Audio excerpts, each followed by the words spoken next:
Right now, the governor of Oregon is weighing whether to sign a bill that would radically transform how the state handles drugs. Some would say it's long overdue.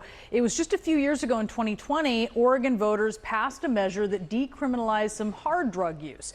After that, and as the pandemic gripped the U.S., opioid overdose deaths have climbed steadily. Let's bring in CNN correspondent Josh Campbell on this story. Josh, you went inside enforcement efforts by Portland police as the city is facing this fentanyl state of emergency. Tell us what you saw.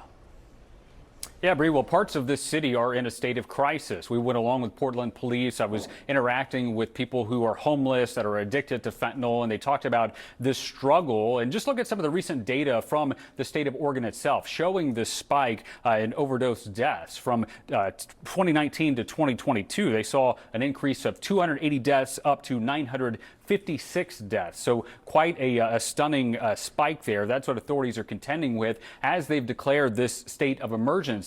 Now, most of the focus of the state of emergency is on outreach and getting treatment to people in need, but there is an important enforcement effort by police, particularly going after drug dealers. Now, of course, using drugs in Oregon, it's not legal. It's still, you could be cited for it. One officer said it's essentially like writing a ticket, and it's important to point out that, fentanyl has ravaged communities across the nation. So this isn't just a Portland issue. But what's so interesting is here, this is happening in a place, one of the few places where it's been decriminalized to actually possess hard substances. This all fell under what was called Measure 110, passed by voters themselves back in 2020. I'll read you part of what proponents put forth in that measure. They wrote that people suffering from addiction are more effectively treated with health care services than with criminal punishments. Law enforcement should spend more time on community safety. But of course, in the wake of this, critics have blamed this measure for the mounting toll that fentanyl has taken there in the city. But nevertheless, I spoke with the police chief in Portland who said that,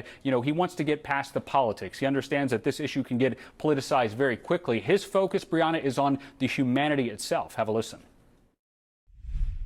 This addictive behavior is not something to be taken lightly and not to be like, oh, just get a job or just get help or whatever. There are demons there that I could never understand. I want to get past some of the, the politics and get past some of the certitude about who's right and who's wrong and really recognize that lives are in the balance here.